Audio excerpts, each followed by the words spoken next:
नमस्कार, बिहार तक देख रहे हैं आप और मैं हूं आपके साथ रोहित सिंह। आज का बड़ा सवाल है चिराग पासवान को लेकर, और चिराग पासवान को लेकर जिस तरीके से एनडीए में इस वक्त अब खलबली मचना शुरू हो गया है, तो सवाल खड़ा हो रहा है कि क्या वजह है कि चिराग पासवान को लेकर अब एनडीए में जो है वो लगातार बयानबाजी तेज हो रही है। देखिए, दरअसल ये पूरा मामला जो है वो हाल ही में संपन्न हुए उपचुनाव से जुड़ा हुआ है। और एनडीए में जो लोग हैं, कुछ लोग नहीं भी हैं, लेकिन एक तरीके से कहें तो वो एनडीए के साथी हैं। और सबसे बड़ी बात हम यहाँ पर कर रहे हैं आनंद मोहन की।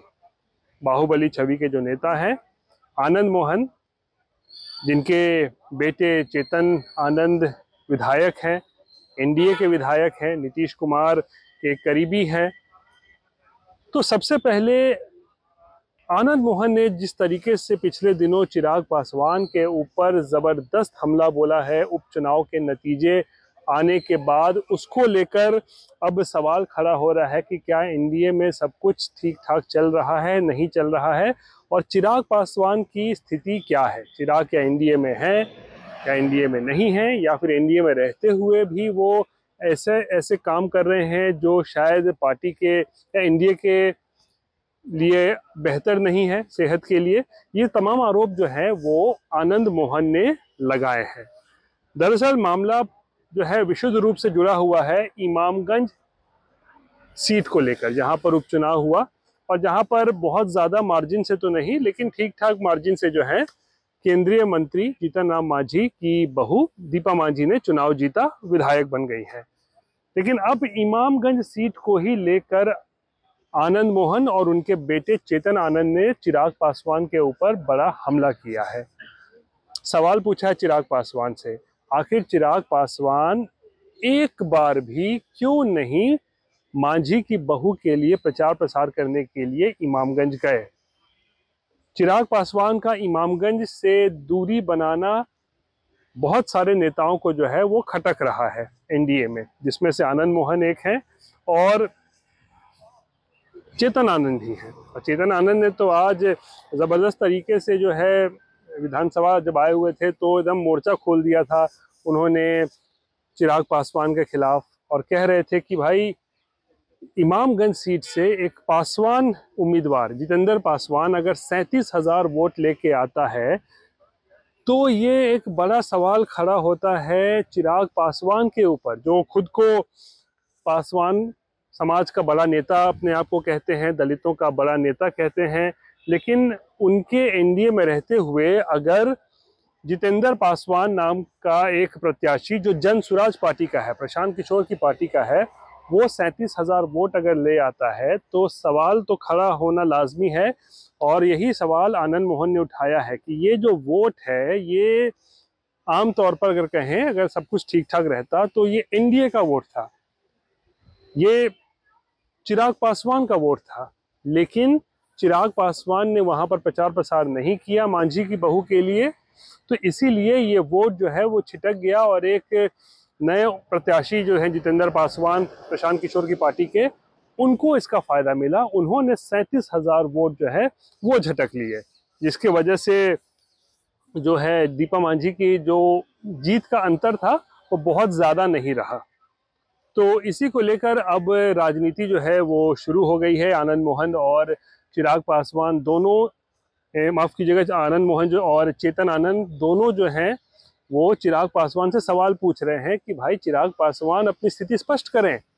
ये नहीं चल सकता है कि आप एनडीए में रहते भी हैं और फिर एनडीए के जो नेता हैं या कोई प्रत्याशी हैं उनके लिए प्रचार प्रसार करने के लिए नहीं जाते हैं, ये नहीं चलेगा। और दरअसल चेतन आनंद ने जो बात कही है वो ये कही है कि इमामगंज देखिए एक ऐसा सीट था जहां पर जो एनडीए के पास था, बाकी जो 3 सीट जहां पर चुनाव हुए, रामगढ़ हो, तरारी हो या फिर बेलागंज, वो एनडीए के पास नहीं था।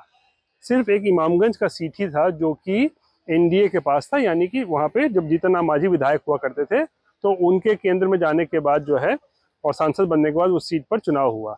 तो इमामगंज सीट इकलौती एनडीए की सीट थी, वहां पर चिराग पासवान को चुनाव प्रचार प्रसार करने के लिए जाना चाहिए था, ताकि सिटिंग सीट जो है वो जीती जा सके, उसे निकाला जा सके, ऐसा आनंद मोहन का कहना है। लेकिन इसके बावजूद भी चिराग पासवान वहां नहीं गए। सवाल अब खड़ा हो रहा है, क्या मांझी के साथ जो उनकी अदावत चल रही है उसकी वजह से नहीं गए?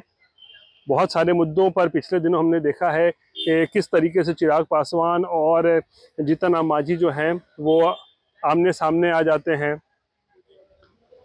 जो आरक्षण मिला हुआ है SC ST को, आरक्षण के अंदर जो है सब कैटेगरी बनाने का जो पूरा मुद्दा चल रहा है, उसको लेकर जो है वो आमने सामने आ जाते हैं। क्रीमी लेयर जो है SC ST में क्रीमी लेयर के मुद्दे पर जो है चिराग और मांझी आमने सामने हो जाते हैं।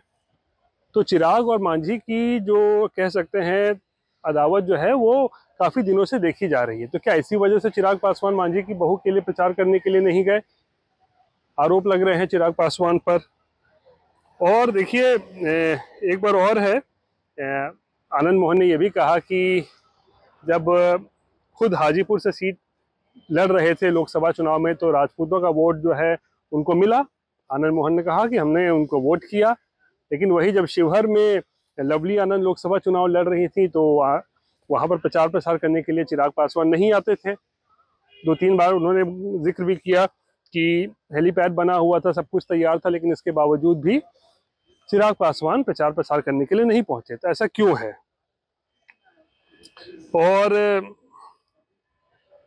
चेतन आनंद जो है वो तो सोशल मीडिया पर एक चीज़ बड़ी दिलचस्प लिखते हैं कि मेरी सलाह है सच का सामना कीजिए, अपना स्टैंड क्लियर कीजिए। चिराग पासवान से कह रहे हैं कि अपना स्टैंड क्लियर कीजिए और इस तरीके से नहीं चलेगा।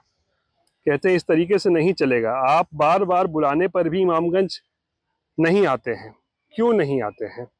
क्या दीपा मांझी दलित नहीं है, या फिर भविष्य में उन्हें मांझी समाज का वोट नहीं चाहिए चिराग पासवान को? तो इसीलिए देखिए चिराग पासवान के इमामगंज में प्रचार प्रसार नहीं करने को लेकर जो है वो NDA में खटपट जो है वो शुरू हो चुका है।